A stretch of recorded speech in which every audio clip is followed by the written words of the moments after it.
El Evangelio eterno.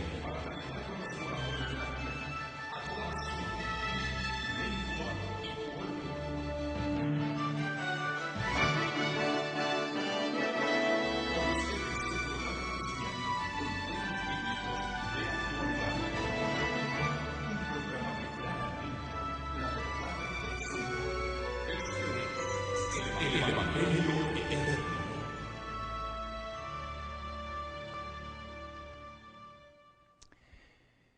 Una vez más les damos una cordial bienvenida a esta nuestra última presentación de esta bendecida semana sobre el estudio del santuario, las fiestas solemnes de Jehová y su significado en el plan de salvación.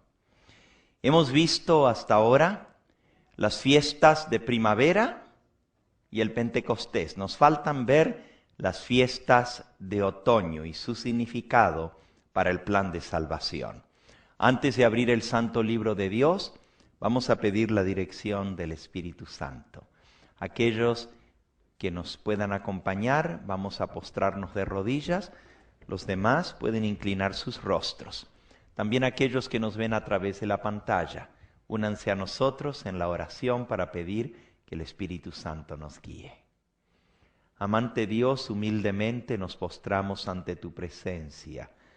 Te reconocemos como nuestro Creador, nuestro Salvador, nuestro Redentor. Quedamos maravillados de ver tu plan de salvación, de ver la manera como tú, siglos antes, tenías ya todo el plan programado. Y como dice tu palabra, llegado el cumplimiento del tiempo, para cada cosa tu reloj marca el día y la hora. Te damos gracias por la revelación del santuario, por poder conocer tu camino, tu mente, la manera como tú actúas a través de este ejemplo, de esta lección objetiva que es el santuario, mediante el cual podemos comprender tu carácter, tu amor, tu misericordia y tu plan de salvación. Te pedimos que tú nos guíes en este estudio y que podamos darnos cuenta de la solemnidad del tiempo en que estamos viviendo y la necesidad de prepararnos para la cosecha final. Bendícenos pues y bendice también a aquellos que a través de la pantalla se unen a nosotros en esta hora. Lo pedimos en el nombre precioso de Jesús. Amén.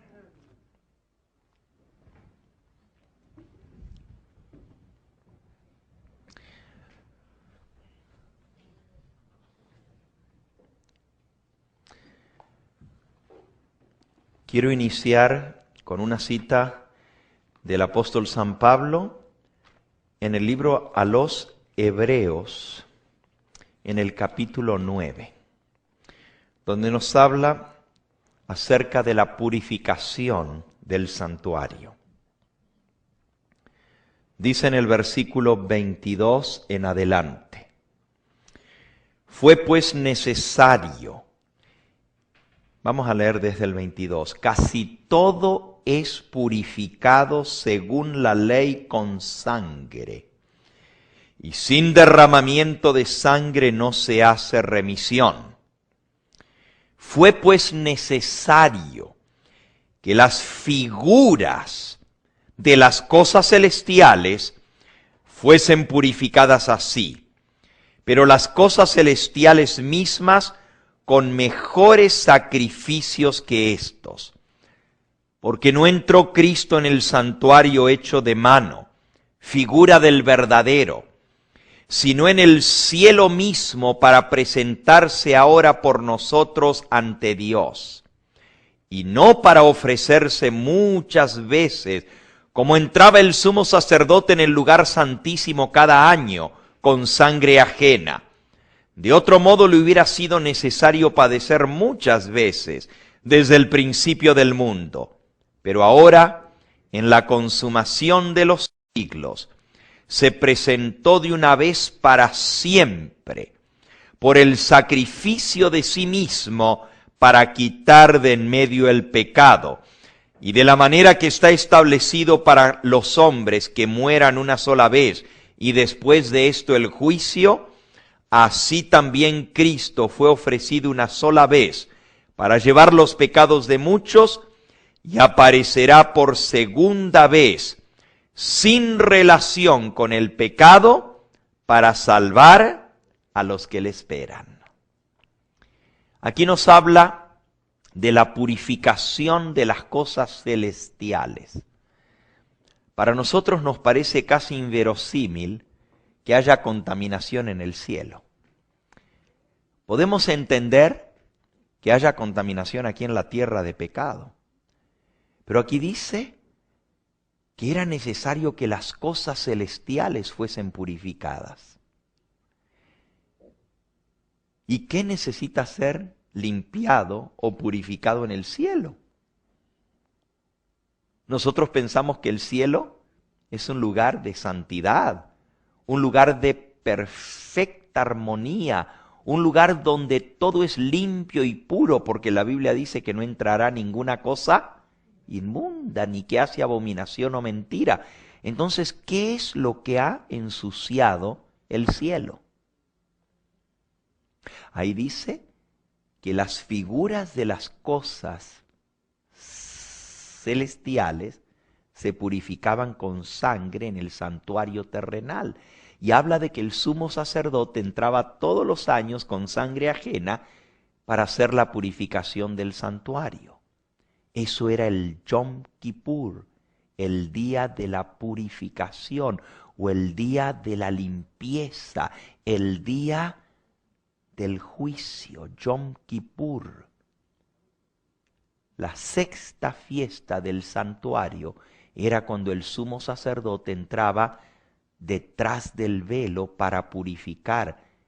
¿Y qué era lo que necesitaba ser purificado? Bueno, según Daniel capítulo 8 y versículo 14 dice, hasta 2300 tardes y mañanas, y luego el santuario será ¿qué? Purificado.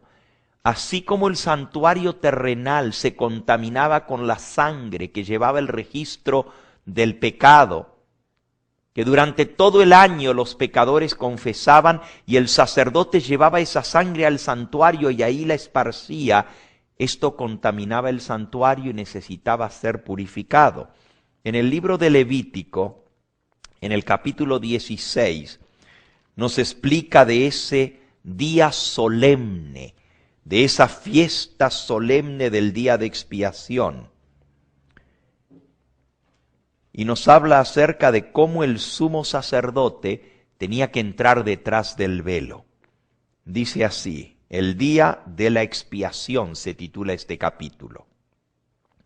Versículo 2, Jehová le dijo a Moisés, di a Aarón tu hermano que no se le ocurra entrar en cualquier momento en el santuario detrás del velo, delante del propiciatorio que está sobre el arca, para que no muera, porque yo apareceré en la nube sobre el propiciatorio.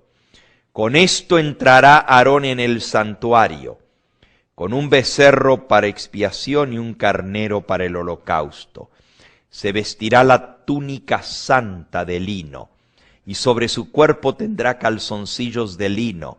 Se ceñirá el cinto de lino, con la mitra de lino se cubrirá. Son las santas vestiduras, con ellas se ha de vestir después de lavar su cuerpo con agua. Noten que todo esto habla de limpieza, de purificación. Ni siquiera el sumo sacerdote entraba con las vestiduras regulares, ¿verdad? Que eran la mitra, el éfod, el pectoral, el manto, de distintos colores, azul, púrpura, carmesí, oro, sino que entraba con las vestiduras santas, que eran blancas desde los pies hasta la cabeza. Ni siquiera usaba sandalias, tenía que entrar descalzo, tenía que lavarse las manos y los pies, tenía que vestirse las vestiduras sagradas desde los calzoncillos hasta la mitra, todo tenía que ser blanco, símbolo de pureza.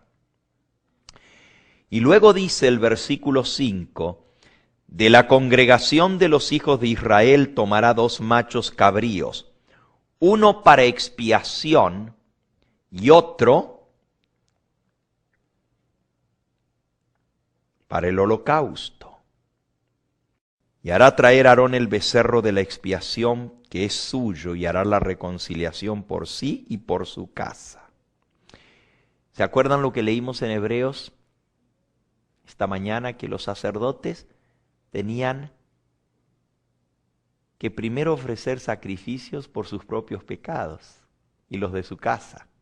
Y luego entonces ofrecían los sacrificios por los pecados del pueblo. Pero Jesús no tuvo necesidad de ofrecer sacrificios por sus propios pecados. Luego dice Aarón, tomará los 2 machos cabríos y los presentará delante de Jehová, a la puerta del tabernáculo de reunión. Y echará suertes Aarón sobre los 2 machos cabríos, una suerte por Jehová y la otra suerte por Azazel. Y ahí sigue explicando el ritual del día de expiación.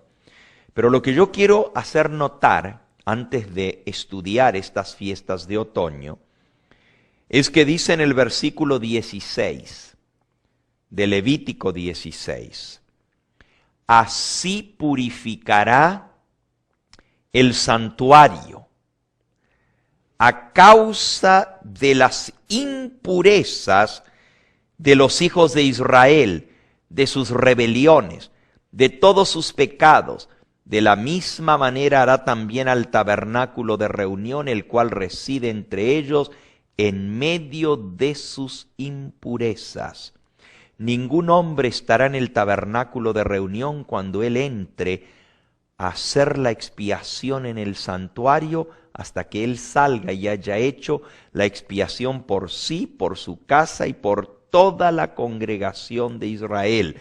Y saldrá al altar que está delante de Jehová y lo expiará, y tomará de la sangre del becerro y de la sangre del macho cabrío y la pondrá sobre los cuernos alrededor del altar, y esparcirá sobre él la sangre con su dedo 7 veces, y lo limpiará y lo santificará de las inmundicias de los hijos de Israel. Ahora noten, esto era la purificación del santuario. ¿Y por qué necesitaba el santuario purificarse? El versículo 16 dice, a causa de las impurezas de los hijos de Israel, de todas sus rebeliones y de todos sus pecados. Lo que ensuciaba el santuario era el pecado. La sangre llevaba el registro del pecado, porque en la sangre está la vida. Y la ley transgredida demanda la vida del transgresor. Por eso cuando el pecador confesaba su pecado sobre el animalito, el pecado pasaba al animalito. Pero ahora el animalito cargaba el pecado. Y el pecador tenía que degollar ese animal, y el sacerdote tomaba la sangre y la llevaba dentro del santuario y la esparcía. Esa sangre era el registro del pecado confesado que quedaba en el santuario hasta la limpieza de los pecados del santuario. Ahora, hermanos, lo mismo pasa en el cielo, porque esto es un símbolo del santuario celestial. Nosotros confesamos nuestros pecados a Cristo. Él los carga porque Él es el Cordero expiatorio. Él es el macho cabrío por Jehová. Recuerden que era un macho cabrío por Jehová y el otro macho cabrío por Azazel. Azazel significa él, sí, representa al diablo, pero significa adversario. La palabra Azazel, adversario. Jesús está representado por el macho cabrío. Y sobre el macho cabrío se confesaban los pecados del pueblo. Así cuando nosotros confesamos nuestros pecados, Jesús los carga.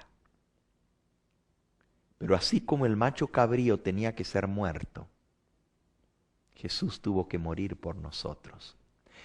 Y así como el sacerdote llevaba la sangre del macho cabrío en el santuario para hacer la expiación, Jesús presenta su sangre en favor de nosotros por la expiación del pecado. Ahora, día tras día el pueblo de Israel confesaba sus pecados sobre un cabrito o sobre un cordero. La única excepción era si eran muy pobres y no tenían para comprar un corderito o un cabrito, traían 2 palomitas. Y confesaban su pecado y tenían que matar las palomitas y se hacía la expiación con la sangre de las palomas, pero esos eran los muy pobres. Pero los que tenían manera de traer un animal, tenían que traer un animal. El sacerdote recogía en un tazón la sangre del animal y la llevaba en el santuario para hacer la expiación. Día tras día, miles de individuos traían un animalito, era sacrificado todos los días y esa sangre iba al santuario. En la sangre iba el registro del pecado confesado. Ahora, en el cielo pasa lo mismo. Día tras día, miles de hijos de Dios por todas partes de la tierra confesamos nuestros pecados a Cristo. Queda un registro de esos pecados confesados en los libros del cielo. Y en el día de expiación se va a revisar ese registro y se va a limpiar los registros del cielo. Para eso es el día de expiación. Ahora, quiero leerles una cita del espíritu de profecía. Esta cita está tomada del libro Palabras de Vida del Gran Maestro en la página 133. Yo no tengo aquí el libro en español, pero tengo la cita en inglés y se las voy a leer traduciendo. La dice así: el pleno significado de la economía judía se refiere a las fiestas del santuario. Así se le llama a la economía judía, el santuario junto con sus sacrificios y sus fiestas. El pleno significado de la economía judía todavía no se comprende en su totalidad. Verdades vastas y profundas estaban prefiguradas en estos ritos y símbolos. El Evangelio es la llave que abre estos misterios. A través de un conocimiento del plan de salvación, sus misterios se abren para la comprensión. Es nuestro privilegio mucho más que lo que hemos hecho hasta ahora de estudiar estos temas profundos. Debemos comprender las cosas profundas de Dios. Ángeles desean mirar en estas verdades que han sido reveladas al pueblo de Dios con corazón contrito a aquellos que están buscando la verdad de Dios y suplicando al cielo por más luz, más profundidad, más conocimiento, más altura del conocimiento que solamente Dios nos puede dar. La mensajera del Señor dice que tenemos que estudiar estos temas y que tenemos que estudiarlos más a fondo, porque hay muchas lecciones que tienen para enseñarnos. Bueno, ¿qué es lo que no se entiende de la economía judía? Dios tiene todavía verdades que revelarnos con respecto a eso. Y si todavía no se comprenden en su totalidad, entonces ¿cómo podemos decir nosotros que esas cosas ya están en el pasado y que ya no tienen nada que ver con nosotros hoy en día y que eso ya caducó y que esas cosas son del Antiguo Testamento y ya Cristo murió y para qué queremos estudiar eso de las fiestas? Cuando la mensajera del Señor dice que tenemos que estudiarlas, porque hay muchas verdades que nos quiere revelar el Señor a través de estas cosas. Ahora, hemos visto que las fiestas representan, como acabamos de leer, todo el plan de salvación. Y veamos el año completo de las fiestas judías en el santuario. Vamos a verlo allí en la diapositiva número 10. Dice las fiestas judías en tipo y antitipo. Y si ustedes ven en la pantalla, en un momentito, ahí pueden ver la diapositiva, dice, hay dos columnas rojas a los costados, son como dos flechas, que van desde la Pascua hasta las cabañas. A mano izquierda dice un año judío completo, o sea, un año del santuario, las 7 fiestas que nos llevan desde el primer mes hasta el final, la cosecha. En las 7 fiestas. Al otro lado, la otra columna roja dice toda la era cristiana, o sea, el plan de salvación completo. La Pascua, según la orden de Dios, se mataba el Cordero Pascual el 14 de Nisán entre las 2 tardes. Cristo murió un 14 de Nisán. Esto no es simplemente casualidad. Esta es una profecía compacta del Evangelio. Dios se la dio 1500 años antes al pueblo judío. Pero existía antes de esto. ¿Ustedes creen que el sábado existía antes del Sinaí o no? Existía. ¿Ustedes creen que Abraham guardó el sábado? Pues miren qué cosa más interesante lo que dice la Biblia que guardó Abraham. Génesis capítulo 26 y versículo 5. Por cuanto oyó Abraham mi voz y guardó mi precepto, mis mandamientos, mis estatutos y mis leyes. Oh, parece que Abraham también sabía sobre los estatutos. Y la Biblia le llama a las fiestas del santuario los estatutos de Jehová.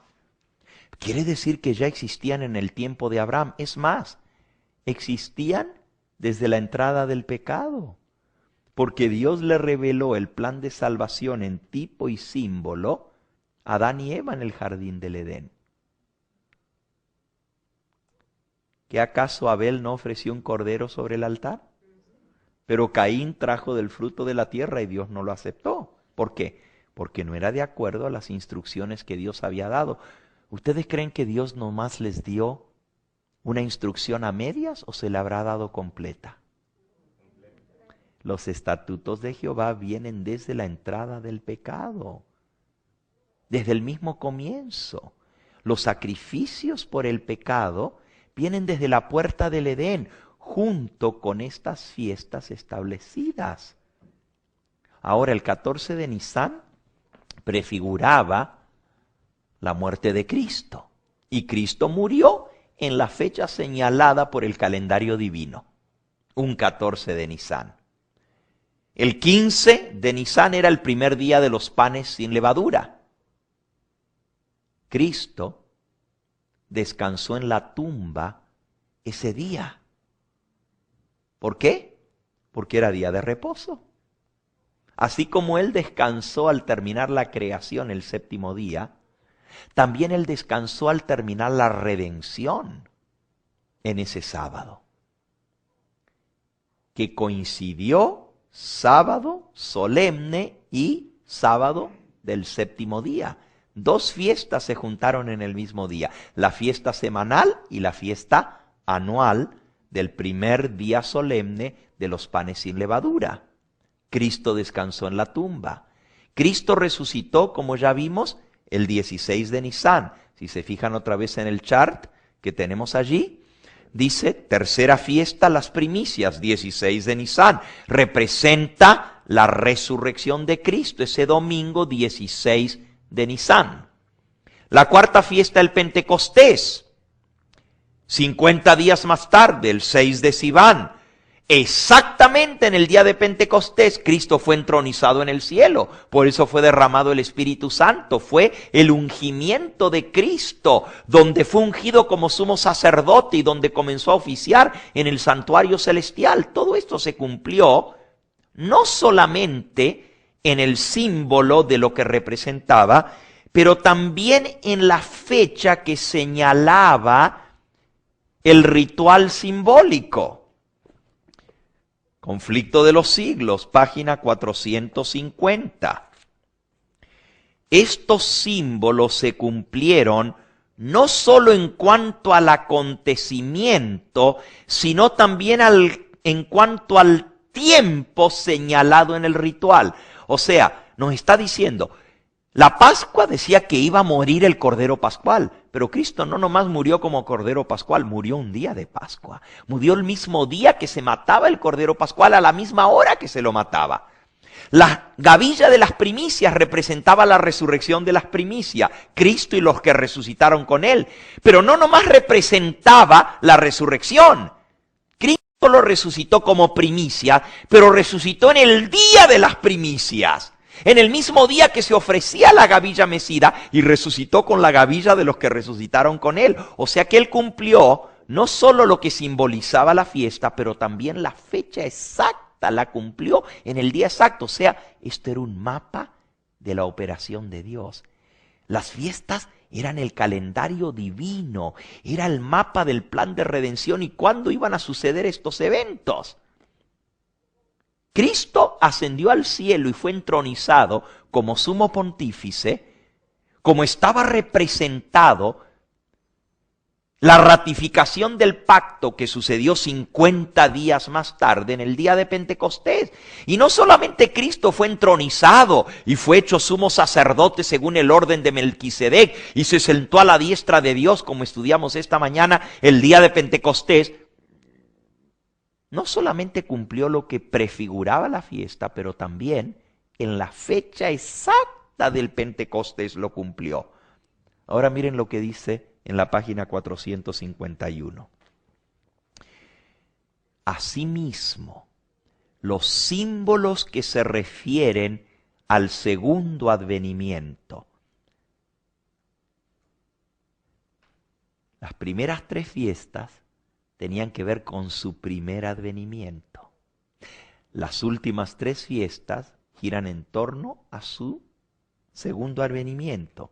Dice, también deben cumplirse no solamente en lo que simbolizan, sino también en el tiempo indicado por el ritual simbólico.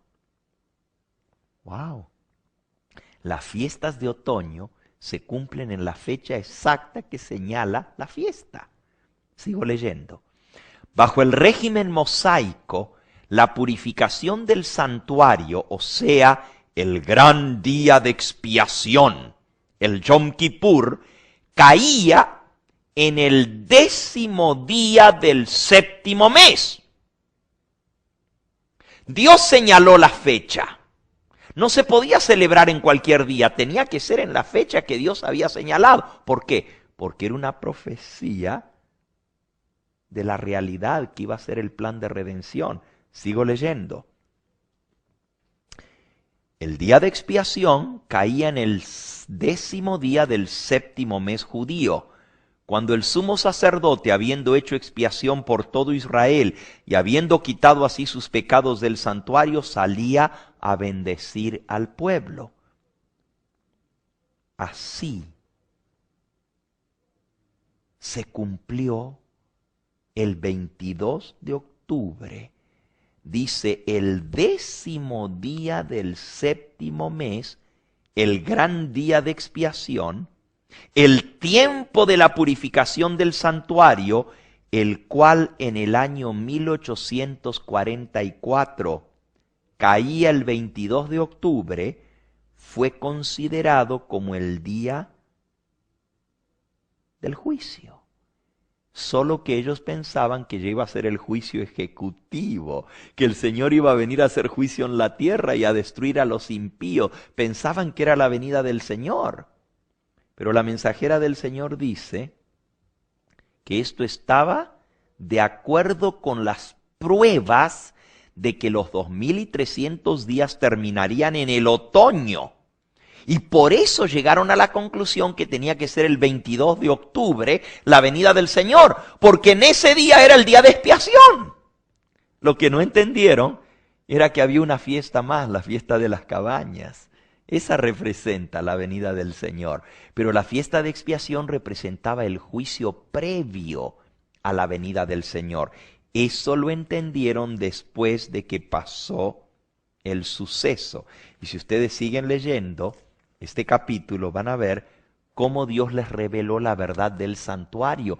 Y al entender la fiesta de purificación, al estudiar Levíticos 16, que era un día de juicio, entendieron que Cristo no podía todavía venir a la tierra, porque cuando Él viene ya trae su galardón consigo y ya viene a dar su recompensa. Por lo tanto, el juicio tenía que suceder antes de su venida. El 22 de octubre le esperaban que viniera. Esperaron, pasó todo el día y Jesús no apareció. Y estaban tristes. Estaban muy tristes. A esto se conoce en la historia adventista como el gran chasco. ¿Y por qué fue chasco? Porque ellos esperaban que Jesús viniera el día de expiación, pero no vino. Y dijeron, ¿y dónde estuvo nuestro error? Si está exacto. Pero si se cumplieron todas las fiestas de primavera exactas en el día, ¿por qué no se cumplió la de la expiación? No es que no se cumplió, solo que ellos habían malinterpretado el evento. Ahora, no se sorprendan, a los discípulos le pasó lo mismo. Cristo murió un 14 de Nisan, que se mataba el Cordero Pascual, pero por 1500 años el pueblo de Israel había mecido la gavilla que representaba la resurrección al tercer día. Y sin embargo, cuando Cristo resucitó, ni siquiera esperaban que resucitara, aunque Él les dijo, voy a resucitar al tercer día, pero ni lo creían. El día que se mecía la gavilla, los discípulos estaban no en el templo celebrando la fiesta de las primicias. ¿Saben dónde estaban? Escondidos por miedo a los judíos en el aposento alto, llorando, tristes. Y llegaron las mujeres avisando de que habían visto a unos ángeles que le dijeron que él había resucitado. Al rato llegó María Magdalena y les dijo, yo vi al Señor. ¿Y saben lo que dice la Biblia? Ellos pensaban que era locura lo que decían estas mujeres, no creían. Lo quieren leer, es increíble lo que les estoy diciendo, pero es cierto. También ellos no entendieron la fiesta de las primicias hasta después que pasó. Después sí entendieron que tenía que ser la resurrección, pero en el momento no lo entendieron. Lo mismo les pasó a los pioneros adventistas. La fiesta se cumplió, pero no entendieron lo que era hasta después que pasó. Miren, en el caso de los apóstoles, lo pueden leer allí en el Evangelio, dice en el capítulo 16 de San Marcos, hablando acerca de María Magdalena,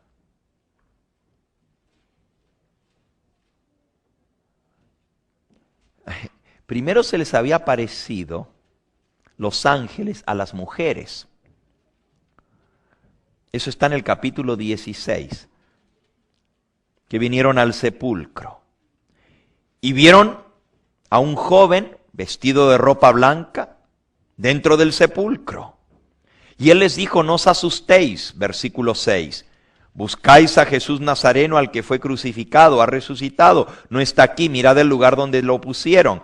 Pero id y decid a sus discípulos y a Pedro que va delante de vosotros a Galilea, allí le veréis como él dijo. Y ellas se fueron huyendo del sepulcro porque les había tomado temblor y espanto y no decían nada a nadie porque tenían miedo. Las mujeres que vieron a los ángeles tenían miedo, no le decían nada a nadie. Luego se le apareció a María Magdalena. Versículo 9, habiendo pues resucitado Jesús por la mañana el primer día de la semana, apareció primeramente a María Magdalena, de quien había echado 7 demonios, y ella lo hizo saber a los que habían estado con él. Ella sí les dijo, que estaban tristes y llorando. ¿Cómo estaban los discípulos? Ahora, hermano, Jesús ya había resucitado y todavía estaban tristes y llorando. Ya se había aparecido. Y María Magdalena les dijo, y miren lo que dice el versículo 11, ellos, cuando oyeron que vivía y que había sido visto por ella, ¿qué dice? No le creyeron. No le creyeron. Pobrecita, está tan afectada por la muerte del Señor, tanto que lo quería, que está media loca. Ya está viendo visiones, que lo vio a Jesús. ¿Cómo si está muerto? No le creyeron. Pero eso no fue todo. Versículo 12. Después apareció en otra forma 2 de ellos que iban de camino yendo al campo. ¿Se acuerdan? Los 2 que iban a Emaús. Y ellos también fueron y se lo hicieron saber a los otros. Y ni aún a ellos le creyeron. Hermanos, los mismos discípulos no creían que Jesús había resucitado. Y era el día de las primicias. Y estaba prefigurado en la fiesta la resurrección. Pero no entendían. Recién hasta después lo entendieron. Cuando Jesús les abrió el entendimiento para que comprendieran las Escrituras.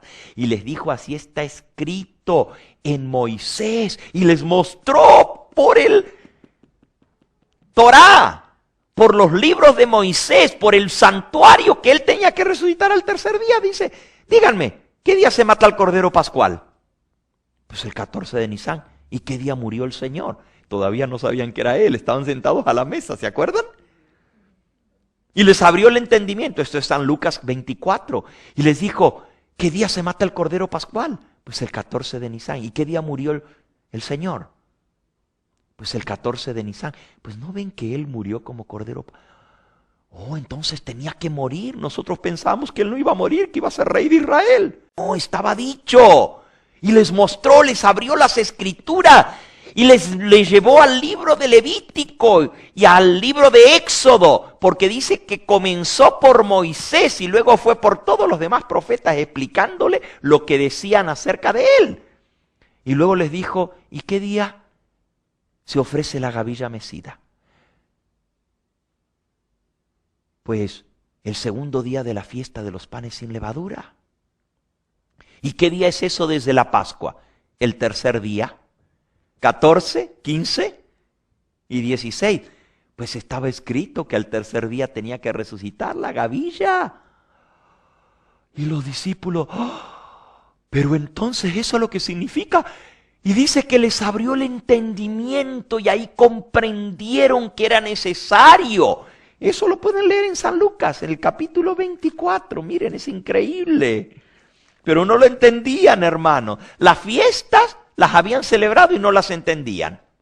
Así, el pueblo adventista no entendió lo de la fiesta de expiación. Así que no los culpemos. A veces mucha gente dice, pero la iglesia adventista debe ser falsa porque comenzó con un chasco y se fundó sobre una profecía falsa. Dijeron que Cristo venía y no vino. Entonces los adventistas dieron una profecía falsa. Pues hermanos, si por eso la iglesia es falsa, también el cristianismo es falso. Porque también los apóstoles creyeron que él iba a venir a redimir a Israel y no pensaron que lo iban a matar. Y también se chasquearon cuando él murió y estaban tristes y llorando, igual que los pioneros adventistas, que los creyentes en el advenimiento de Cristo estaban tristes, llorando. Ese 22 de octubre pasó en expectativa. Esperaban que viniera el Señor, pero cuando llegó la noche y se dieron cuenta que no había venido, esa noche no durmieron, hermanos. Lloraron toda la noche de tristeza de que no había venido el Señor. Y dijeron, ¿en qué fallamos? Y comenzaron a revisar otra vez, ¿y por qué? ¿Y por qué? ¿Y por qué? Ahora, así como los 2 discípulos de Emaús, que iban camino a Emaús, entendieron las Escrituras, porque el Señor les reveló, y a través de ellos los demás discípulos entendieron, también el Señor tuvo a 2 discípulos del movimiento adventista, que a través de ellos entendimos lo de la fiesta del día de expiación.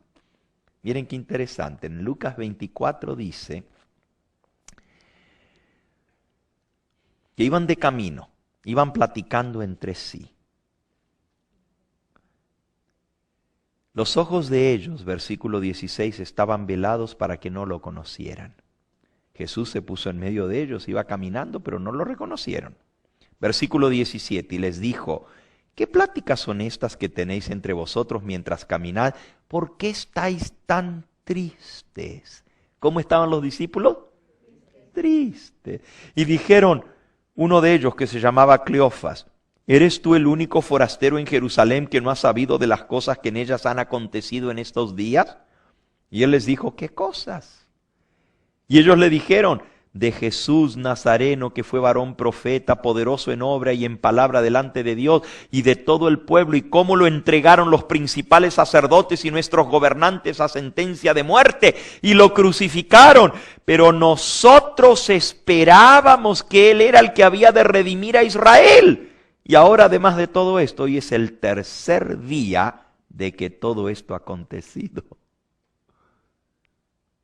Ellos esperaban otra cosa, esperaban que Él reinara como rey y libertara a Israel de los romanos, del yugo de los romanos. Se equivocaron en el evento. Pero se había cumplido la profecía del santuario, solo que ellos no la entendían. Dice, también nos sorprendieron, versículo 22, unas mujeres entre nosotros que antes del día fueron al sepulcro y como no hallaron su cuerpo, vinieron diciendo que habían visto visión de ángeles, quienes dijeron que Él vive. Miren, ya ni decían que habían visto los ángeles, sino vieron visión de ángeles. Imagínense, ellos habían visto ángeles, las mujeres, pero dijeron, no, nomás vieron visión. Pobrecita, están tan afectadas que vieron visión de ángeles.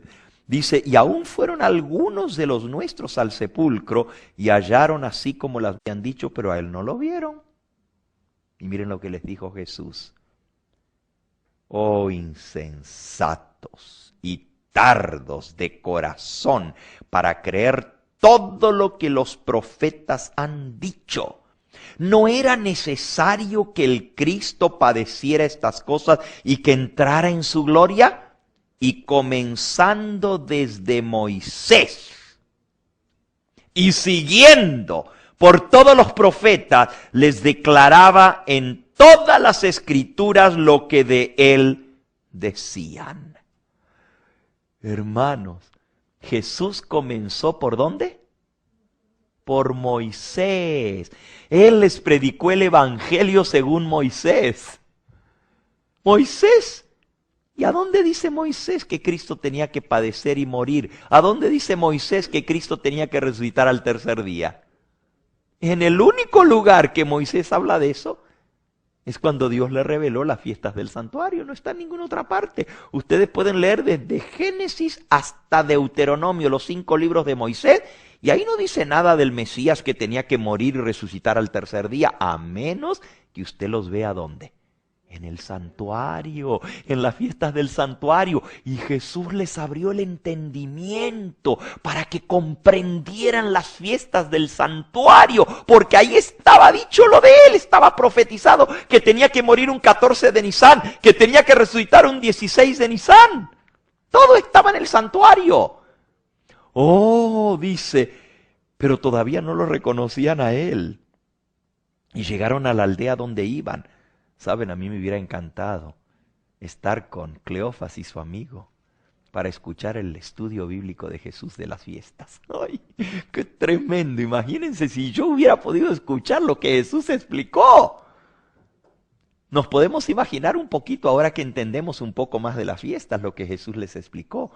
Pero a mí me hubiera encantado escuchar a Jesús explicarlo. Qué precioso cuando Él nos abra las Escrituras en el cielo y nos muestre detalles que ni el mismo pastor Gambetta todavía entiende. Porque yo no entiendo todo lo del santuario, hace mucho tiempo que lo estoy estudiando, pero todavía no lo entiendo a plenitud. Y Jesús les abrió el entendimiento y comenzó desde Moisés y siguió por todos los profetas. ¿Cuánto duró el estudio bíblico?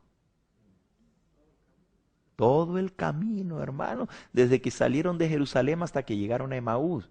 ¿Saben cuántos kilómetros son? Son como 7 millas, como 12 kilómetros de Jerusalén a Emaús, caminando. ¿En cuánto tiempo se hace 7 millas? Por más rápido que usted camine, corriendo, caminando.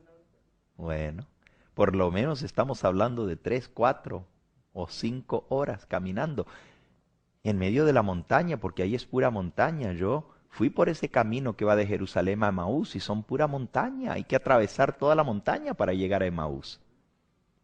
Hermanos, Jesús se pasó dándoles el estudio bíblico. Desde Moisés comenzó y pasó por todos los profetas. Y luego dice, cuando iban a llegar a la aldea, Jesús hizo como que iba a seguir de largo. Mas ellos lo obligaron a quedarse diciendo, quédate con nosotros porque se hace tarde, el día ya ha declinado. Entró pues a quedarse con ellos. Y aconteció que estando sentado con ellos a la mesa, tomó el pan, lo bendijo, lo partió y les dio. Entonces les fueron abiertos los ojos y le reconocieron, mas él se desapareció de su vista. Y se decían el uno al otro, ¿no ardía nuestro corazón en nosotros mientras nos hablaba en el camino y cuando nos abría las Escrituras? Hermanos, ellos entendieron lo que había pasado por las Escrituras. Así pasó en 1844, hermanos. La misma profecía que señalaba el año en que el Cordero Pascual iba a morir era Daniel, la profecía de las 70 semanas. Porque la Pascua señalaba el mes, el día y la hora, pero no daba el año. La Pascua se repetía cada año, pero a través de la Pascua no se sabía en qué año Jesús iba a morir. Solamente se sabía que iba a ser el primer mes, Abib o Nisán, que iba a ser un 14 de ese mes y que iba a ser a las 3 de la tarde que iba a morir. Pero el año lo da Daniel el profeta en la profecía de las 70 semanas, porque dice, vas a desde la salida para la orden de restaurar y edificar Jerusalén hasta el Mesías príncipe 7 semanas y 62 semanas. Y en la semana que queda, la mitad de la semana hará cesar el sacrificio y la ofrenda. La profecía que señalaba el año exacto de la muerte de Cristo está en Daniel, pero esa profecía de las 70 semanas era parte de la profecía de los 2300 días. Porque dice 70 semanas están cortadas. ¿De dónde? De la profecía más grande de los 2300 días. La misma profecía que los discípulos no entendieron y Jesús les abrió la Escritura para explicarles a los 2 discípulos que iban camino a Emaús, es la misma profecía que los pioneros adventistas, los creyentes en 1844, predicaron, pero no entendieron. ¿Y saben lo que pasó? Estaban tristes, llorando, como los discípulos que estaban tristes y llorando. Lloraron toda la noche, ese 22 de octubre por la noche. Se amaneció y no habían dormido. De llorar, de tristeza, del chasco de no haber visto al Señor Jesús venir. La mayoría de ellos habían vendido sus casas, sus propiedades, todo lo que tenían y habían dado el dinero para predicar el Evangelio. Ahora no tenían nada. Y todo lo que habían esperado se había venido abajo. Así les pasó a los discípulos. Todo lo que ellos esperaban se había venido abajo porque habían matado a su Señor. ¿Y ahora qué? Si iba a ser el Mesías, ¿cómo lo mataron? No entendían.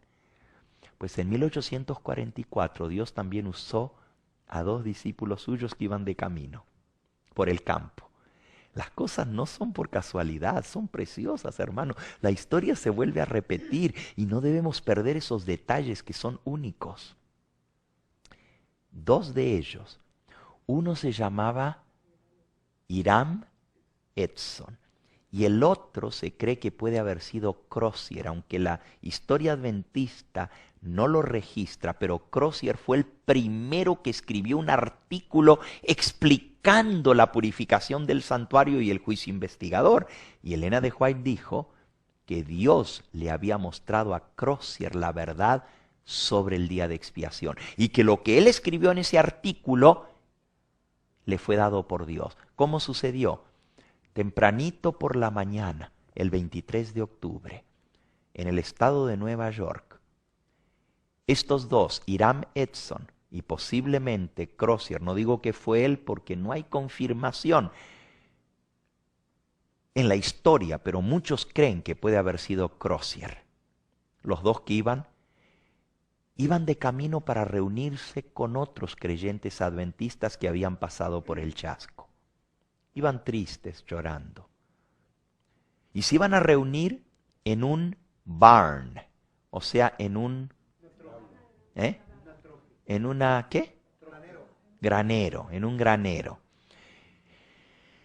Porque ahí iban a reunirse para orar juntos y para animarse unos a otros, porque ahora no sabían qué hacer. Todo se había venido abajo, porque Cristo no había venido. La historia no nos dice por qué decidieron atravesar por un campo de maíz. Era el 23 de octubre. Ese campo pertenecía a Hiram Edson. Si alguna vez planeamos un viaje a ir a conocer esos lugares, ¿les gustaría ir con el Evangelio Eterno a conocer el granero? Todavía está en pie y también está el campo por donde ellos iban caminando y están muchos lugares de la historia adventista. Yo tuve el privilegio de ir allí, al estado de Nueva York, muy hermoso. Y ahí está el granero, todavía. Lo han reconstruido un poquito para que no se cayese, ¿verdad? Porque estaba que se caía. Ahora lo dejaron mucho mejor y uno se puede reunir ahí. Hay un pequeño púlpito, están todas las cosas del movimiento adventista, los charts de Daniel, de Apocalipsis, todo. Es un lugar muy especial. Ese terreno pertenecía a Hiram Edson. Él no había recogido la cosecha. Fíjense, estaban en octubre, 23 de octubre, y todavía estaba el maíz. Cuando el maíz se recoge a principios de octubre, o a más tardar a fin de septiembre o principios de octubre, porque ya para fin de octubre en Nueva York comienza a caer nieve. Pero no había recogido el maíz. ¿Por qué? ¿Saben por qué no? Porque dijo, ¿y para qué voy a recoger el maíz si ya no me lo voy a comer? Si el 22 de octubre viene Jesús y voy a comer en el cielo la cena de bodas del Cordero, ¿para qué voy a recoger y guardar en el granero si el año que viene ya no vamos a estar aquí? Había dejado sin recoger el maíz. Ahora, no sabemos por qué decidieron atravesar el campo de maíz. Algunos dicen era para cortar camino y llegar más rápido al granero, a donde iban. Otros dicen fue para evitar las burlas, porque toda la gente, los vecinos que no creían en el mensaje adventista, se burlaban ahora de los... Les decían, ¿y qué pasó? ¿No se fueron? ¿Qué pasó? ¿No se los arrebató el Señor? ¿No era que iba a venir el Señor? Y se burlaban de ellos, y algunos eran más crueles todavía. Algunos dicen que atravesaron el campo para no ir por el camino y no escuchar las burlas de sus vecinos. El asunto es que iban caminando y más o menos a mitad del camino, en medio del campo de maíz, el elotal, uno de ellos siguió caminando y el otro se detuvo. El que siguió caminando no se dio cuenta y al ratito miró y no estaba su compañero. Claro, iban en medio de la milpa, ¿no es cierto? En medio del maizal, tratando de cruzar, y de pronto miró, claro, la milpa estaba alta, no había sido recogida, y se perdió su compañero. Y comenzó a llamarlo y no contestaba, y comenzó a volver hacia atrás, y se lo encontró de rodillas en medio del maizal. Y saben, cuando lo vio, tenía su rostro como iluminado. Y se levantó de las rodillas y dijo, Dios mío, ahora entiendo, ahora entiendo. Y el texto que le había venido a la mente era el que fue nuestra lectura bíblica al comienzo de este sermón. Hebreos capítulo 9. Era necesario que las cosas terrenales fuesen purificadas, y recuerden que lo que ellos esperaban era la purificación del santuario, pero creían que la purificación del santuario iba a ser la purificación de esta tierra del pecado. No entendían que había un santuario en el cielo que primero tenía que ser purificado a través del juicio investigador. Pero el versículo que el Señor Jesús mismo se le presentó, el mismo Hiram Edson contaría después que él vio como el cielo abierto y vio a Jesús pasar del lugar santo al lugar santísimo y escuchó este versículo, versículo 23 de Hebreos 9. Fue pues necesario que las figuras de las cosas celestiales fuesen purificadas así, pero las cosas celestiales mismas con mejores sacrificios que esto, porque no entró Cristo en el santuario hecho de mano, figura del verdadero, sino en el cielo mismo, para presentarse ahora por nosotros ante Dios. En la consumación de los siglos, versículo 26, se presentó una vez para siempre por el sacrificio de sí mismo para quitar de en medio el pecado. Así que está establecido que los hombres mueran una sola vez y después de esto el juicio. Así Cristo también fue ofrecido una sola vez para llevar los pecados de muchos y aparecerá por segunda vez sin relación con el pecado para salvar a los que le esperan. Ahí le quedó claro. Oh, es que Jesús tenía que entrar como el sacerdote terrenal en el santuario celestial donde Él ministra.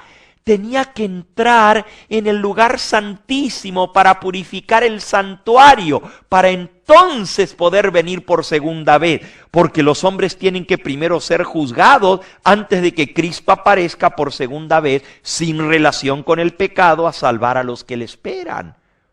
Esto aclaró el misterio del chasco. Tenía que haber el juicio. Cristo no podía venir antes de juzgar. ¿Por qué? Porque cuando Él viene, Él ya viene a dar su galardón. Cuando Él viene, ya los muertos en Cristo resucitan para irse con Él. Los impíos van a ser destruidos por el resplandor de su venida. Quiere decir que ya tienen que estar, ¿qué? Juzgados antes que Él venga. Y esa obra de juicio era el Yom Kippur, el día de expiación. Y todo esto se aclaró cuando volvieron al granero. Adivinen cuál fue el estudio. El santuario. ¿Y qué parte del santuario estudiaron? El lugar santísimo. ¿Y qué fiesta estudiaron? El día de expiación. Estaban estudiando las fiestas. El estudio de las fiestas fue lo que les reveló el misterio del chasco. Qué triste que hoy en día la iglesia que salió de ese chasco y que Dios le reveló el tesoro tan grande de la verdad del santuario, hoy en día lo que menos estudiamos es el santuario. ¿Cuándo escuchamos predicar acerca de 1844? ¿Cuándo escuchamos predicar acerca del juicio investigador? ¿Cuándo escuchamos predicar del 22 de octubre, que es el 10º día del 7º mes, de la fiesta de la expiación? No, la fiesta, no, eso es de los judíos, eso ya pasó, eso no tiene nada que ver con nosotros hoy en día.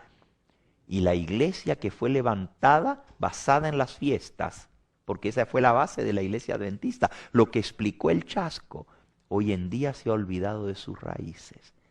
Y si nos olvidamos de las raíces, perdemos la herencia. Perdemos el tesoro que Dios nos reveló a través del estudio del santuario. Por eso, hermanos, no cierren su corazón al tema de las fiestas. Por favor, no cierren su corazón, porque esto es solemne, es precioso. Y según lo que leímos en nuestra primera cita en Palabras de Vida del Gran Maestro, todavía no se comprende a su plenitud todo lo de las fiestas. Y si todavía no se comprende, la hermana White dice que tenemos que estudiarlo más a profundidad para sacar esos tesoros que Dios tiene para revelarnos. Ahora, la iglesia adventista salió como resultado del chasco. El mensaje adventista era el mensaje del 10º día del 7º mes. Así se le llamaba. En el campamento de Exeter, New York, Camp Meeting, debajo de una carpa. Ese fue el mensaje. Hay verdad presente. ¿Qué nueva luz hay? Ah, la nueva luz es que el día de expiación es el 10º día del 7º mes. Y esa es la fecha en que podemos esperar la venida del Señor. Esa fue la base del mensaje adventista. El clamor de medianoche se conoce como el movimiento del 7º mes. Léanlo en el Conflicto de los Siglos. Así literalmente se llama. El movimiento del 7º mes. Ahora, en el 7º mes sucedía las trompetas, el día de expiación y las cabañas. Las 3 fiestas de otoño suceden en el 7º mes y tienen que ver con el final, the wrap-up of the plan of salvation, the final events in the plan of salvation. La finalización del plan de salvación están representados en las fiestas de otoño. ¿Qué son estas cosas? Bueno, primero las trompetas. Las trompetas anunciaban que se llegaba la hora del juicio. Ahora, cuando hablamos de trompetas, hermanos, nosotros pensamos en trompetas como las de ahora. Los israelitas tenían trompetas de plata que se usaban para tocar en cada novilunio. O sea, al comenzar el mes en luna nueva, sonaban las trompetas a anunciar que había comenzado un nuevo mes. Pero cuando llegaba el 7º mes, no solo tocaban las trompetas. ¿Y cuántas trompetas se tocaban en el 7º mes? Claro, 7, porque era el 7º mes. El primer mes se tocaba un trompetazo y después venían otras trompetas para anunciar los distintos eventos del novilunio. El culto se anunciaba con trompeta, pero era un trompetazo fuerte anunciando el primer mes. El segundo mes eran 2 trompetazos. El 7º mes eran 7 trompetazos. Tiene que ver con las 7 trompetas. Ahora, en el 7º mes, aparte de tocar la trompeta, se tocaba otro instrumento que a veces se confunde con trompeta, pero era el cuerno del sonido. Se llama en hebreo el shofar. Y con el permiso de ustedes, yo les voy a mostrar un shofar, porque aquí lo tenemos. Este es el shofar. Este es el cuerno que se usa para tocar. Yo quiero aprender a tocarlo, yo no lo sé tocar, pero me gustaría aprender a tocarlo. Yo no sé si alguno aquí lo sabe tocar. ¿Alguien lo sabe tocar? ¿Usted le sopla un poquito? El hermano Velázquez, no más que él anda un poquito malo de la garganta, pero si él se anima, me gustaría que le diera un trompetazo. Para que ustedes escuchen, este sonido anuncia que se acerca el día del juicio. Este es un hermoso cuerno, un shofar. Esto es lo que sonaba el primer día del 7º mes en la fiesta de las trompetas. A ver, hermano, después usted me enseña. No es fácil tocarlo, no es fácil.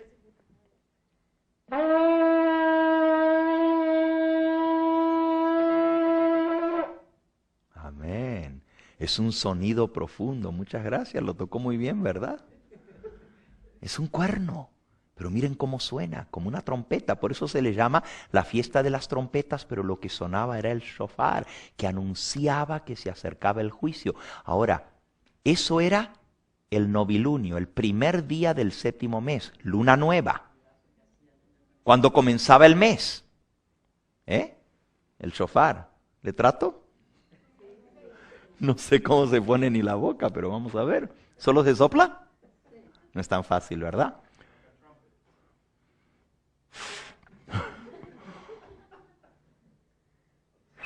No, no suena. A ver, Dani, ¿tú quieres probar?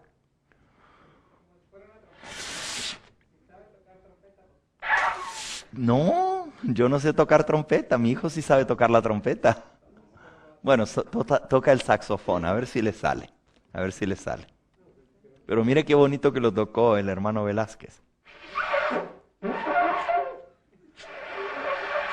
¿Tampoco? Nomás le hace... Ahí va. Ya.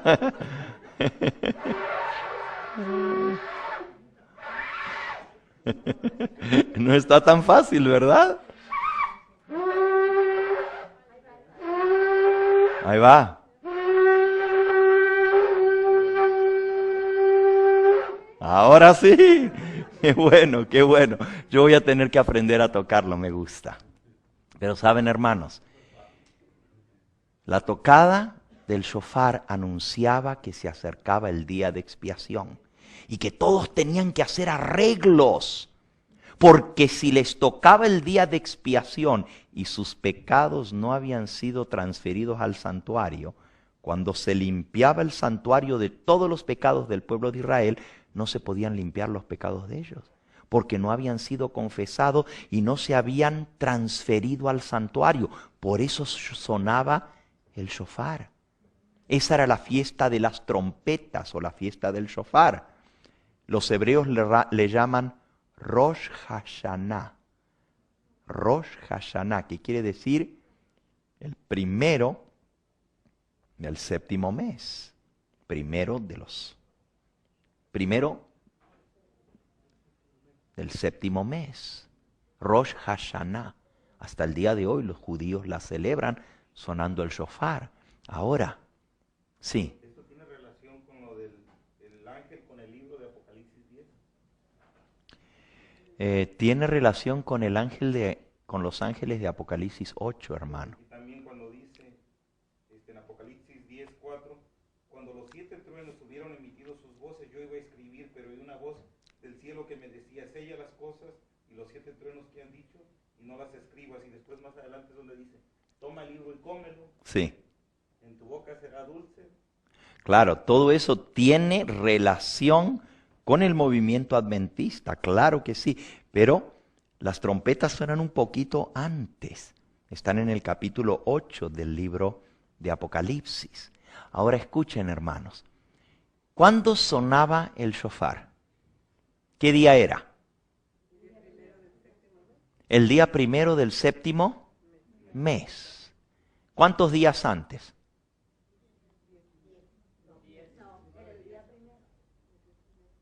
¿Cuántos días antes del día de expiación?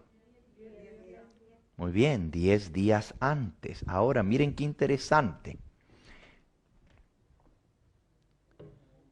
El año que nos lleva, el comienzo del año 1844, en el calendario judío,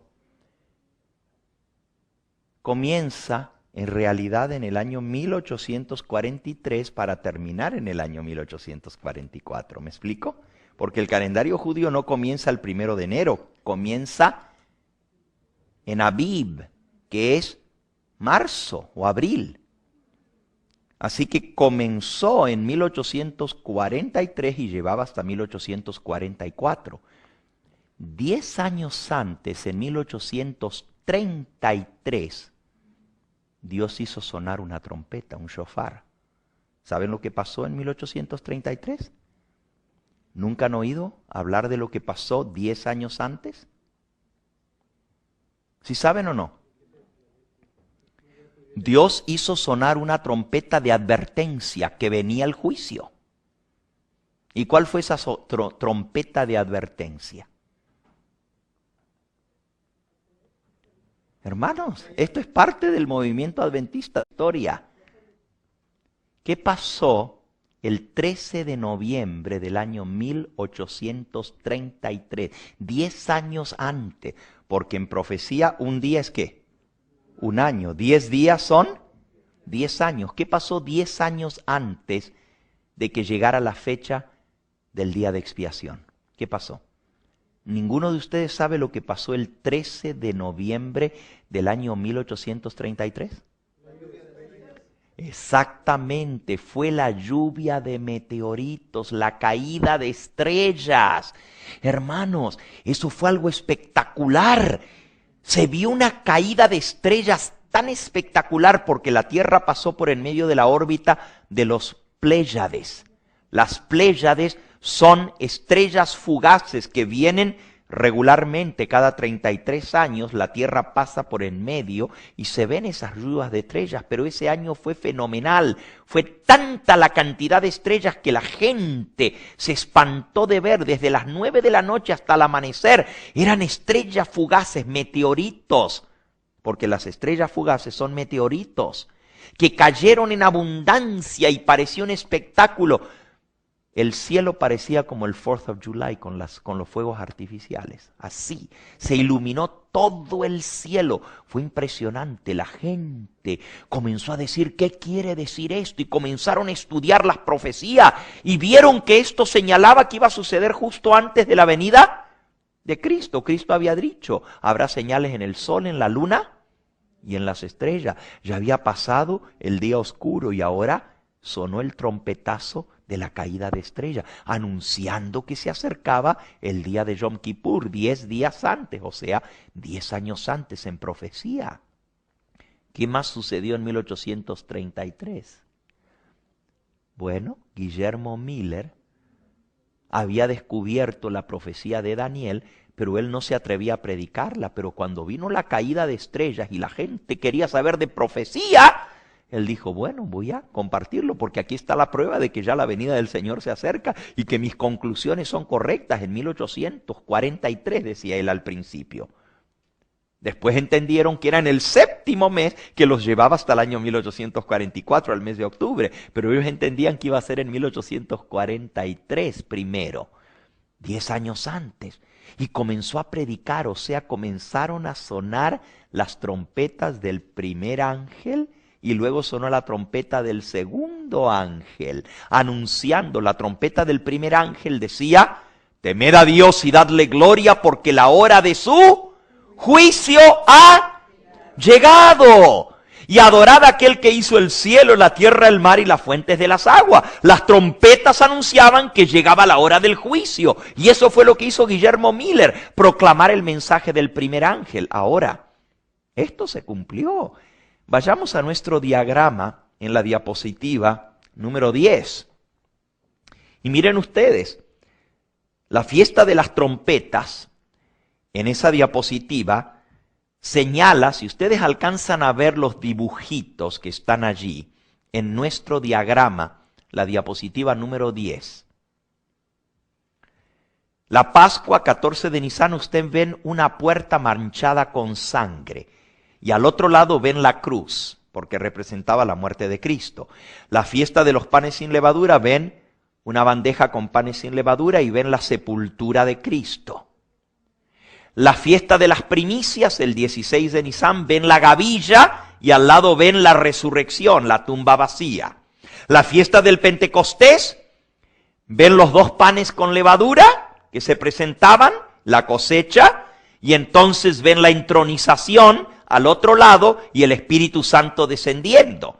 Pero en la fiesta de las trompetas ven tocando la trompeta, pero al lado ven el movimiento adventista, el mensaje de los 3 ángeles, Guillermo Miller predicando que la hora del juicio de Dios había venido.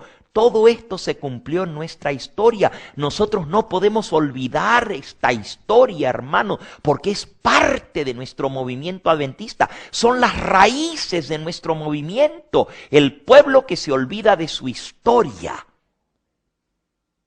pierde sus raíces.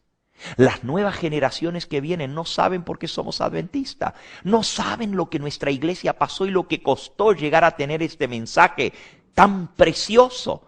Si nos olvidamos de Guillermo Miller, si nos olvidamos de Elena de White, si nos olvidamos de todas estas cosas, no tenemos historia. Es como un pueblo que no tiene historia. Pero Dios nos hizo un pueblo escogido. Real sacerdocio, así como el pueblo de Israel celebraba su historia de la salida de Egipto con la Pascua, los panes sin levadura, el Pentecostés, las cabañas, y todo eso les recordaba el peregrinar en Egipto, en el desierto, la promulgación de la ley, todo eso ellos lo recordaban.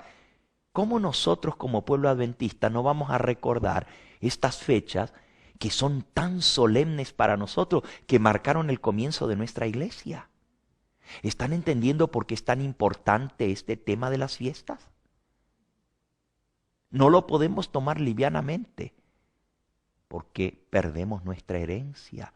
Por eso nuestros hijos no saben nada de estas cosas, porque ya lo hemos dejado de lado. Ahora lo único que quieren es que se toque música rock en la iglesia, celebración, levantar las manos, aplaudir, chiflar en la iglesia. Eso no es nuestra herencia. Nuestra herencia es estudiar estas cosas solemnes, para que entendamos el tiempo solemne en que estamos viviendo, hermanos. Estamos viviendo en el día de expiación. Ahora, la fiesta de expiación es la que sigue. Y si ustedes ven en nuestro diagrama, el 10 del mes Tishri, y ahí aparece el santuario terrenal, el sumo sacerdote frente al arca del pacto, pero al ladito donde dice 22 de octubre de 1844 es el comienzo del juicio investigador, el juicio previo a la venida del Señor. Ahí pueden ver a Jesús ministrando en el santuario celestial. Eso tenía que suceder antes que Él pudiera venir a esta tierra. Y luego viene la fiesta de las cabañas, que era del 15 al 22 del séptimo mes Tishri, y eso representa el último evento en el plan de salvación. Esa se conoce como la fiesta de la cosecha, así se le llama en la Biblia. Las cabañas también se le llama la fiesta de la cosecha. Y ustedes ven a Cristo viniendo con la hoz a recoger la cosecha final. Esa fiesta todavía no se ha cumplido. Todavía falta. Ahorita estamos viviendo en la fiesta de la expiación. Pero falta todavía que venga la fiesta de las cabañas o tabernáculo, que representa el fin de todas las cosas, representa la vivienda eterna que hemos de pasar con Cristo Jesús.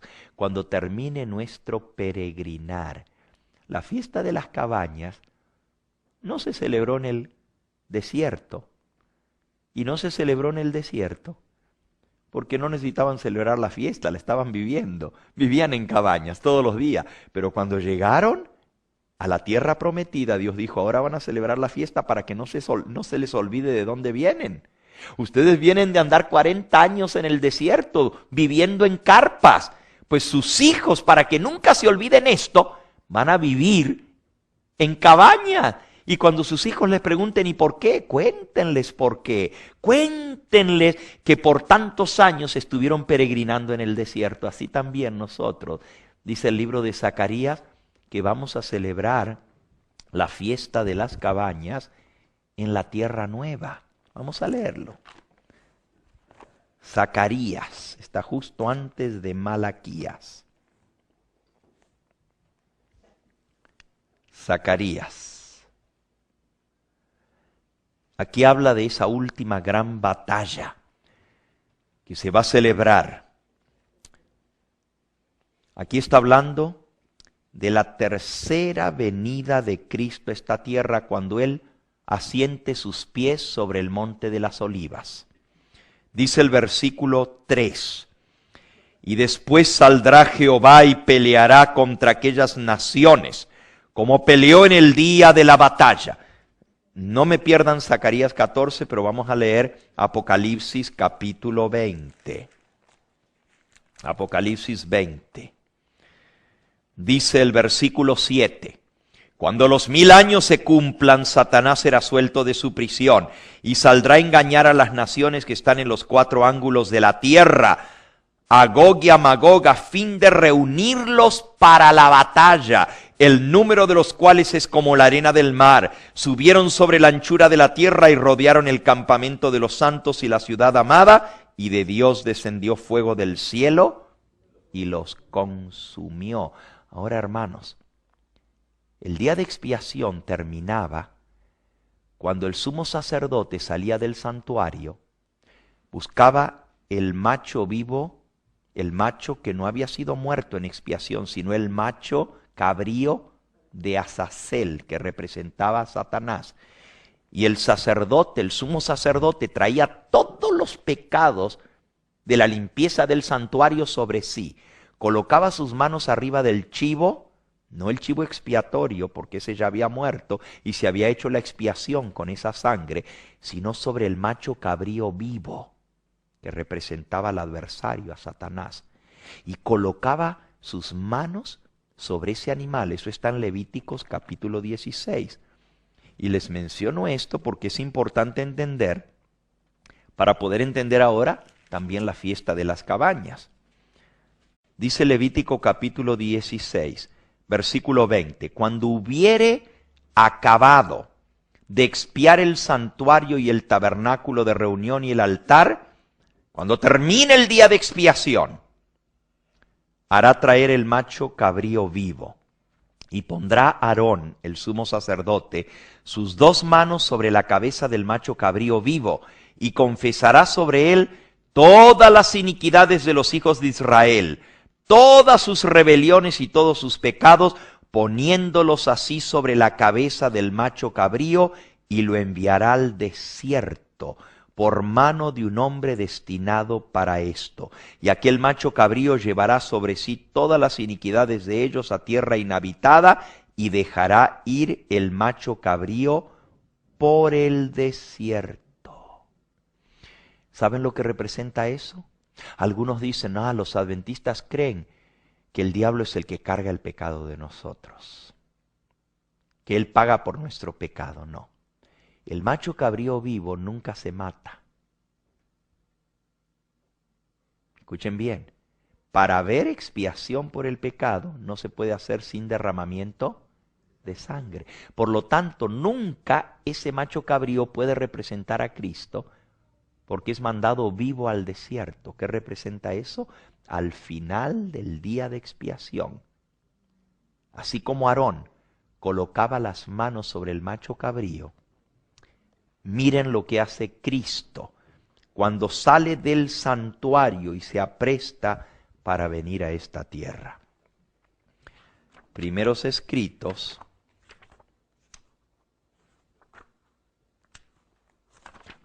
en la página 280. Al salir Jesús del lugar santísimo, oí el tintineo de las campanillas de su túnica. Una tenebrosa nube cubrió entonces a los habitantes de la tierra. Ya no había mediador entre el hombre culpable y un Dios ofendido. Mientras Jesús estuvo interpuesto entre Dios y el pecador, tuvo la gente un freno, pero cuando dejó de estar entre el hombre y el Padre, desapareció el freno y Satanás tuvo completo dominio sobre los finalmente impenitentes. Es imposible que fueran derramadas las plagas mientras Jesús oficiase en el santuario, pero al terminar su obra allí y cesar su intercesión, nada detiene ya la ira de Dios, que cae furiosamente sobre la desamparada cabeza del culpable pecador que descuidó la salvación y aborreció las reprensiones. En aquel terrible momento, después de cesar la mediación de Jesús, a los santos les toca vivir sin intercesor en la presencia de un Dios santo. Había sido decidido todo caso y numerada cada joya. Ahora escuchen. Detúvose entonces Jesús un momento en el departamento exterior del santuario celestial, y los pecados confesados mientras él estuvo en el lugar santísimo fueron asignados a Satanás, originador del pecado. Así que cuando Jesús salga del santuario, va a asignar los pecados ¿a quién? A Satanás. No es que Satanás va a pagar por nuestros pecados, ya Jesús pagó por ellos. Pero Satanás tiene que pagar la culpa de él por habernos hecho pecar. Él tiene responsabilidad también por el pecado, porque él nos tentó, él nos empujó a lo malo. Él fue el iniciador, el originador de todo esto, y él tiene una deuda que pagar. Los pecados de los justos fueron pagados por Cristo, pero la responsabilidad del diablo por esos pecados le son puestas sobre su cabeza. Y un hombre lo llevaba al desierto. Al final del juicio, cuando Cristo venga a llevarnos con él, el diablo va a ser atado y va a ser echado al abismo, a un lugar desierto. Eso estaba representado por el macho cabrío que era soltado en el desierto. Por 1000 años Satanás va a estar en el desierto, como el macho cabrío era soltado vivo en el desierto. Ahora, cuando los 1000 años se cumplan, ahora sí, retomamos Apocalipsis 20 para luego ir a Zacarías. ¿Ok? Apocalipsis 20 dice, en el versículo 1, 2 y 3 dice que un ángel descendió del cielo con la llave del abismo, la tierra desolada y vacía, el desierto, cadena en la mano, y prendió al dragón, la serpiente antigua, que es el diablo y Satanás, y lo ató por 1000 años y lo arrojó al abismo y lo encerró y puso su sello sobre él. Eso es al principio del milenio. Pero ahora miren el final del milenio, versículo 7. Cuando los 1000 años se cumplan, Satanás será suelto de su prisión y saldrá a engañar a las naciones que están en los 4 ángulos de la tierra, a Gog y a Magog, a fin de reunirlos para la batalla, el número de los cuales es como la arena del mar. Y subieron sobre la anchura de la tierra y rodearon el campamento de los santos y la ciudad amada. Y de Dios descendió fuego del cielo y los consumió. Pregunto, ¿por qué dice que los impíos que resucitan al final del milenio van a rodear la ciudad amada? ¿La ciudad no está en el cielo? ¿Dónde está la Nueva Jerusalén? ¿Y por qué aquí dice que van a estar sobre la tierra? Hay mucha gente que usa este versículo para decir que el milenio lo vamos a pasar aquí en la tierra. Porque aquí dice que la ciudad amada está en la tierra, porque dice, subieron sobre la anchura de la tierra y rodearon el campamento de los santos y la ciudad amada. Pero esto es al final del milenio, hermanos. Exactamente, en el capítulo 21, dice el versículo 2, yo Juan vi la santa ciudad, la nueva Jerusalén, que descendía del cielo de Dios, dispuesta como una esposa ataviada para su marido. Al final del milenio desciende la nueva Jerusalén. Pero también desciende Jesús y los santos. ¿Se acuerdan? Al final del milenio. Déjenme leerles un poquito cómo lo describe aquí, en el libro Conflicto de los Siglos. El final del conflicto, el último capítulo dice así. Primero, hay un capítulo que se llama La desolación de la tierra, los 1000 años de desolación. Pero vamos a ver lo que pasa al final de los 1000 años. Al final de los 1000 años, página 720 del conflicto, Cristo regresa otra vez a la tierra. Esta es la tercera venida. La primera fue cuando vino a nacer en Belén. La segunda cuando viene a buscarnos, a llevarnos con Él. Y la tercera es al final del milenio. Cristo regresa otra vez a la tierra. Le acompaña la hueste de los redimidos y le sigue una comitiva de ángeles. Al descender en majestad aterradora, manda a los muertos impíos que resuciten para recibir su condenación. Se levanta un gran ejército innumerable como la arena del mar. Qué contraste entre ellos y los que resucitaron en la primera resurrección. Los justos estaban revestidos de juventud y belleza inmortales. Los impíos llevan las huellas de la enfermedad y de la muerte. Todas las miradas de esa inmensa multitud se vuelven para contemplar la gloria del Hijo de Dios. Cristo baja sobre el monte de los Olivos, de donde ascendió después de su resurrección, donde los ángeles repitieron la promesa de su regreso. Dice el profeta Zacarías, vendrá Jehová mi Dios y con él todos los santos, y se afirmarán sus pies en aquel día sobre el monte de las Olivas. Ahora vuelvan a Zacarías 14, porque aquí Elena de White está citando Zacarías 14, versículo 3, 4 y 5. Dice así, Zacarías 14, y ya casi estamos al terminar.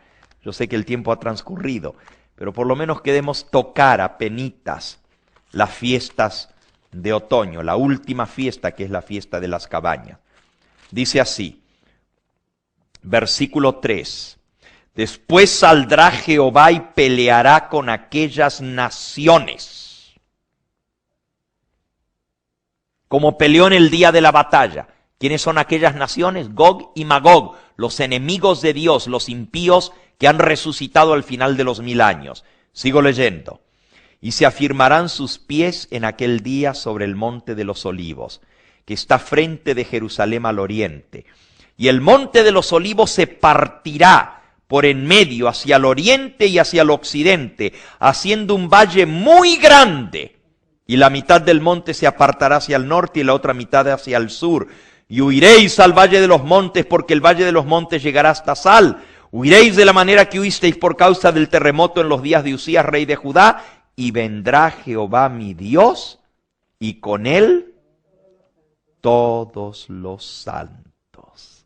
Está hablando de la tercera venida de Cristo. En la segunda venida Jesús no toca la tierra. Nosotros ascendemos a recibirlo a Él en el aire. Pero en la tercera venida, sus pies se van a sentar sobre el monte de los olivos, desde el mismo lugar donde subió la última vez. Y cuando sus pies toquen el monte de los olivos, dice que se va a hacer un gigantesco valle. El monte de los olivos se va a partir en dos, hacia el norte y hacia el sur, y se va a abrir. Y en ese gigantesco valle va a descender la nueva Jerusalén. Y dice, y vendrá Jehová el Señor y con él todos los santos. Ahora vean, la nueva Jerusalén desciende ahora del cielo en deslumbrante esplendor y se asienta en el lugar purificado y preparado para recibirla, y Cristo y su pueblo con todos los ángeles entran en la santa ciudad. ¿Cuál es el lugar preparado y purificado? El valle. Se abre y deja limpio ese espacio para que ahí se asiente la nueva Jerusalén. Entonces Satanás se prepara para la última batalla. Por eso dice que va a haber una batalla final. No vamos a leer todo esto. Pasa bastante tiempo porque el diablo prepara sus huestes para tomar la ciudad por sorpresa. Preparan armas nucleares. Ellos dicen, tienen los grandes generales de toda la historia y preparan la táctica para tomar la ciudad. Voy a resumir mi historia. Al final, el diablo y todos los que están con él son destruidos.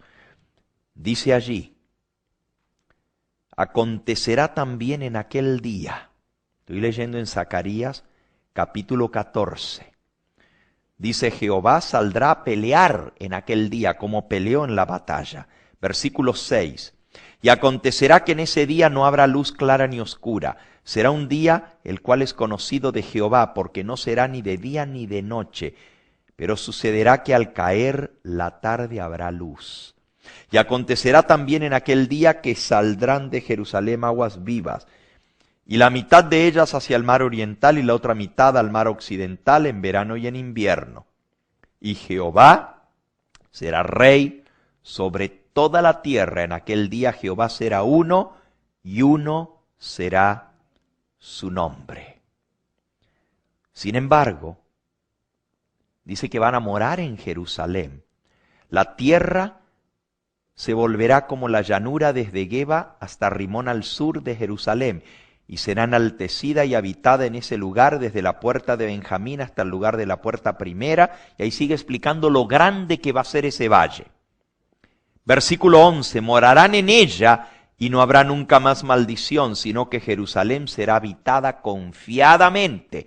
Dentro están los hijos de Dios, fuera están los enemigos del pueblo de Dios. Se están preparando para la batalla. Y esta será la plaga con que irá Jehová a todos los pueblos que pelearon contra Jerusalén. La carne de ellos se corromperá estando ellos sobre sus pies, y se consumirán en las cuencas sus ojos, y la lengua se les deshacerá en su boca. Y acontecerá en aquel día que habrá entre ellos gran pánico enviado por Jehová, y trabará cada uno la mano de su compañero, y levantará su mano contra la mano de su compañero. Y Judá también peleará. En Jerusalén y serán reunidas las riquezas de todas las naciones de alrededor, oro, plata, ropas de vestir y gran abundancia. Así también será la plaga de los caballos, de los mulos, de los camellos, de los asnos, de todas las bestias que estuvieron en aquellos campamentos y todos los que sobrevivieron de las naciones que vinieron contra Jerusalén. Subirán de año en año para adorar al Rey, a Jehová de los ejércitos, y a celebrar la fiesta de los tabernáculos. Y acontecerá que los de las familias de la tierra que no subieron a Jerusalén para adorar al Rey, Jehová de los ejércitos, no vendrá sobre ellos lluvia. Y ahí sigue explicando la maldición que vendrá sobre los pueblos que se levanten contra Jerusalén. Todos serán destruidos completamente y Dios va a ser rey en toda la tierra. Pero será que de año en año todos los redimidos vamos a venir a Jerusalén a celebrar la fiesta de las cabañas. Ahora yo les pregunto a ustedes, si en la tierra nueva, después de que Dios purifique esta tierra del pecado, todavía vamos a celebrar la fiesta de las cabañas, ¿por qué será que ahora no la celebramos? Nosotros leemos Isaías donde dice, y será que de mes en mes y de sábado en sábado vendrán todos a adorar delante de Jehová en la tierra nueva. Y decimos, ya ven, el sábado se va a celebrar hasta en la tierra nueva. Por eso debemos celebrarlo ahora, porque Dios nunca lo cambió, sigue en vigencia. Pues el mismo argumento que se usa para decir que el sábado se va a celebrar en la tierra nueva, es el mismo argumento que está aquí. En la tierra nueva, cada año se celebrará la fiesta de las cabañas, de los tabernáculos. Entonces, ¿quién dijo que las fiestas ya no se celebran? El que lo cambió fue el papado, el cuerno pequeño, quitó los moed, quitó las fiestas de Jehová para poner las fiestas paganas, pero el pueblo verdadero de Dios sigue recordando esas fechas solemnes del plan de redención. ¿Saben? Las trompetas tienen otro cumplimiento y van a sonar. Las 7 trompetas del 7º mes van a volver a sonar. Lo leímos al principio, hoy. ¿Se acuerdan cuando les leí? En Eventos de los Últimos Días, página 242, donde dice, solemnes eventos ocurrirán en el futuro, sonará trompeta tras trompeta. Todavía las trompetas no han sonado por última vez. Todavía la fiesta de las trompetas no se ha cumplido en su totalidad. Sonaron las trompetas cuando comenzó el juicio de los muertos. Cayó la caída de estrellas, pero miren lo que va a pasar cuando suenen otra vez las trompetas antes que comience el juicio de los vivos. Apocalipsis capítulo 8. Dice el versículo 6, y los 7 ángeles que tenían las 7 trompetas se dispusieron a tocarla. El primer ángel tocó la trompeta y hubo granizo del fuego mezclado con sangre que fueron lanzados sobre la tierra, y la tercera parte de los árboles se quemó y se quemó toda hierba verde. La primera trompeta habla de otra lluvia de meteoritos que va a caer sobre la tierra. La que cayó en 1833 no cayó en la tierra, caía del cielo las estrellas, pero se quemaban en la atmósfera como estrellas fugaces. La fricción con la atmósfera las consumió, pero esta próxima vez los meteoritos van a ser más grandes, y esta vez sí van a caer sobre la tierra y se va a quemar una tercera parte de los árboles verdes. Incendios por todas partes. La primera trompeta. Y ahí son 7, hermanos, las trompetas. Si ustedes quieren estudiar esto, que va a anunciar que comienza el juicio de los vivos. Les invito a que consigan la serie que di con los hermanos de Washington la semana pasada. Allí estuvimos con ellos y ahí estudiamos las fiestas, estudiamos las 7 trompetas y su cumplimiento en el plan de salvación, hermanos. Todo esto todavía va a acontecer, todavía va a volver a sonar la trompeta y todavía el juicio de los vivos va a comenzar en un 10º día del 7º mes, porque Dios tiene su calendario y ese calendario se va a cumplir, así como el 22 de octubre, que era el 10º día del 7º mes, inició el juicio de los muertos, así en el día de expiación va a iniciar el juicio de los vivos. ¿Se imaginan qué solemne esto? Pero antes de eso Dios va a sonar las trompetas. ¿Cómo necesitamos nosotros estar preparados? Ahora, antes de que comiencen a sonar las trompetas, Dios va a haber preparado un grupo de personas, los 144,000, que los va a enviar a dar el fuerte pregón, anunciando las verdades de la verdad presente a toda nación, tribu, lengua y pueblo, proclamando la ley de Jehová, sus estatutos, y el mundo entero va a ser alertado que llegan los juicios de Dios cuando suenen las trompetas.